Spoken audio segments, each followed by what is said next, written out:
So, the last class we talked about various examples where there is actually relationship among variables, right. So, now the question there are a couple of questions one could think of, and here are the following. These are physiological variables. Do they vary jointly or separately? What does it mean? Suppose a person with high cholesterol, does he tend to have high blood pressure? So, that means they are varying jointly, right. There are relationships, okay, among these variables, that is what we saw. If there are relationships, can we deal with them individually, right, that is a question. If there are relationships, can we model each of them separately? Well, that will not be easier to do, right, that is only when the relationships are weaker, then we can think about, okay. So, finally, we are going to ask a question. So, if that is the case, how do I do such joint variabilities? How do I represent such joint variabilities? Okay. Theoretically as well as statistically, that is probability wise and statistics wise, right. Remember, we always start with probability theory and then move on to statistics. So, we will first define for two random variables doing jointly, okay. We will not worry about multiple random variables immediately, we will worry about two random variables varying jointly.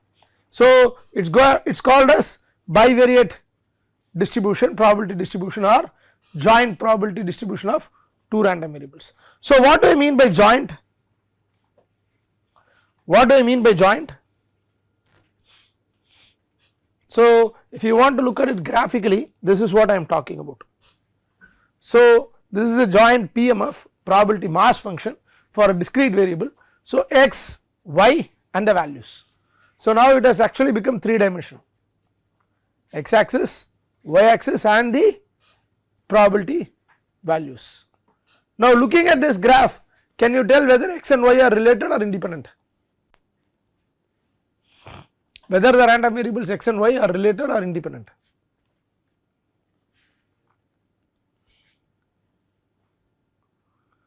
What is the shape of the PMF?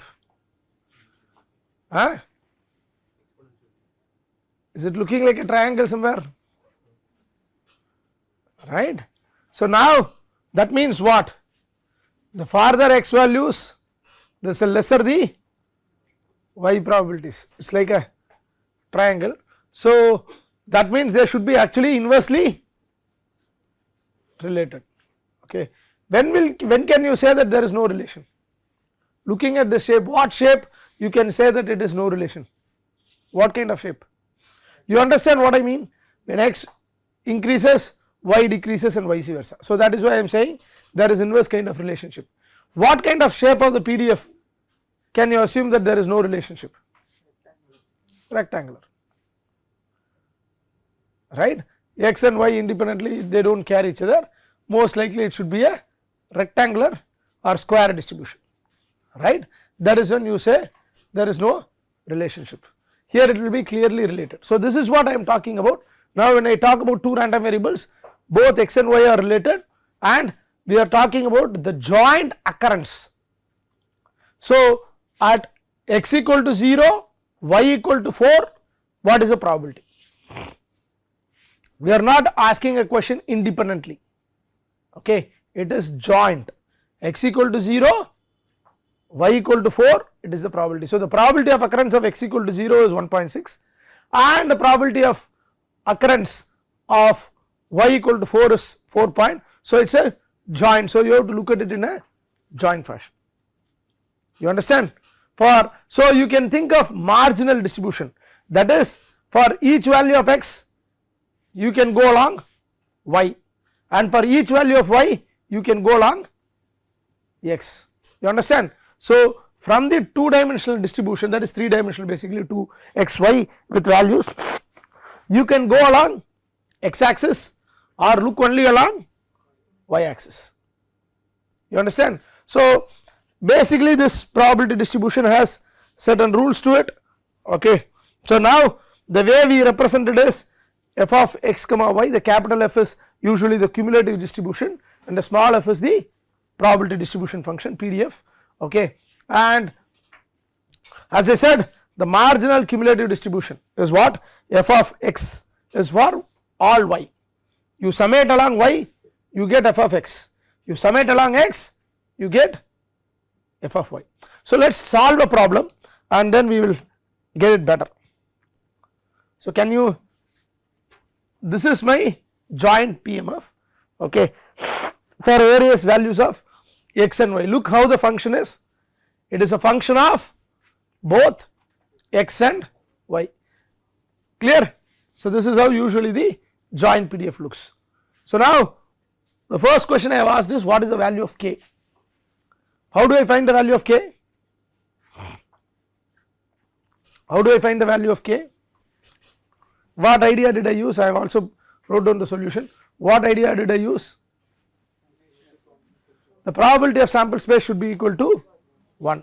What is the probability of sample space? It is summation along both x and y values. So I have summed along both x and y values. So you can see, so there will be 2x, 2 values of x, 2 values of y. So totally you will have 4. Okay, clear.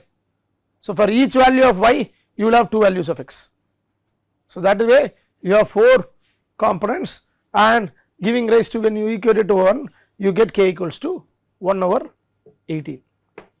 Okay. Now find the marginals of x and y. How do I do?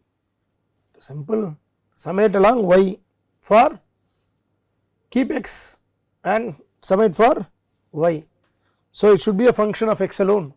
So what did we do? We summate along for 2 values of y, x is kept as such. So that is marginal of x, okay, 1 over 18 into 4x plus 3, that is the distribution along x, because I have just summated along y axis. What is marginal along y? The summation along the x direction. So you keep y and substitute for x values, you get marginal of y. How do I know whether this distribution is independent or dependent? How do I know whether this distribution is independent or dependent? That is, whether x and y are independent or dependent. Probability of A intersection B equals to A into B. So you have the whole distribution, you have the marginals. So if multiplication of marginals equals to the whole, then it is a x and y are independent, otherwise x and y are not independent. These are the important, the marginals, how the distribution looks like, and how do you compute independence. But remember, probability distribution computing is a theory, okay. I do not want to delve into more on this, okay. So what might be important here is what we call it as conditional distributions. Have you learnt about conditional probabilities? We learned, right, probability of A given B. So conditional distributions become very important. Any idea where conditional distribution can be important? Any idea where conditional distribution becomes important? What is the best predictor in mean squared error sense? We derived in the class. What is the best prediction in a mean squared error sense? Expectation, right, that is what we did, remember, and median was the best predictor when you use mean absolute error, right, that was actually shared with all of you. Now let us say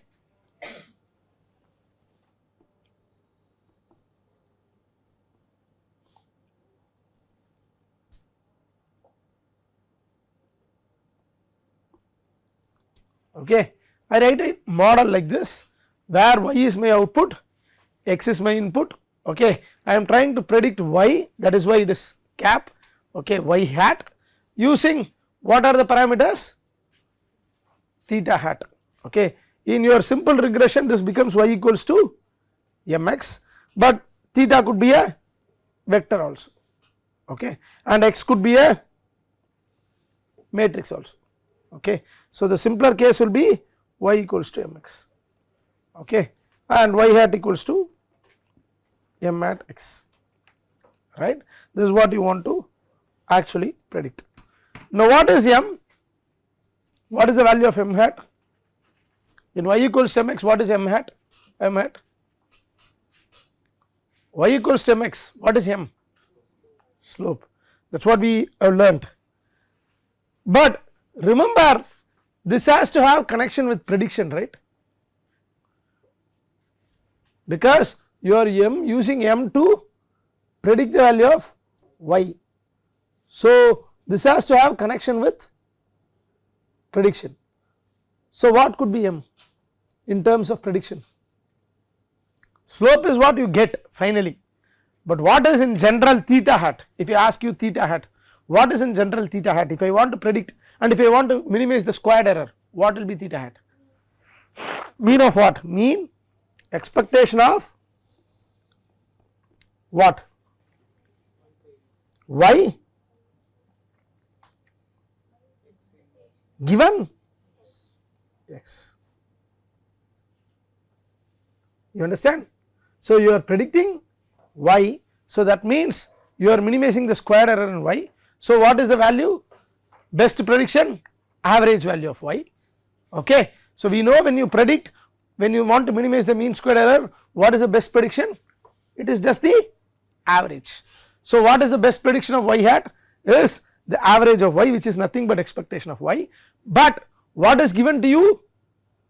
You are not just using y alone, you are using the x values given to you. So, that is why the solution is going to be what? Expectation of y given x. In fact, this is a very powerful statement. In fact, all your machine learning techniques that you today use try to only predict, do what? Estimate expectation of y given x. All your methods today only try to estimate this quantity expectation of y given x, irrespective of whatever network you use for prediction, not classification, but for prediction. The solution is expectation of y given x, because you know mean square error, if I want to reduce, the best value is expectation. And now there is a model, and the model could be linear, non-linear, etc. So, then what am I doing? Expectation of y given x is what I am estimating. In a linear regression model, it turned out to be m hat. I wanted only a linear. If expectation of y given x could be non-linear, for example, in a neural networks. Okay. So, this is what we want to minimize, or this is what we want to estimate, not minimize, this is what we want to estimate, and that is why conditional probability distribution becomes very important. Okay. Conditional averages and conditional probability distribution becomes very important. So, I have given some examples. Okay. This is again the same idea, probability of A intersection B equals probability of A given B is what? Probability of intersection A intersection B divided by probability of whatever B, right. So, the same idea I have used here to compute expectation of x given y. But of course, none of this can be done in theory, in practice, because it requires the true probability distribution. Okay. If you know the true probability distribution, then all those expectations computations become easier, but I will never know this. Okay.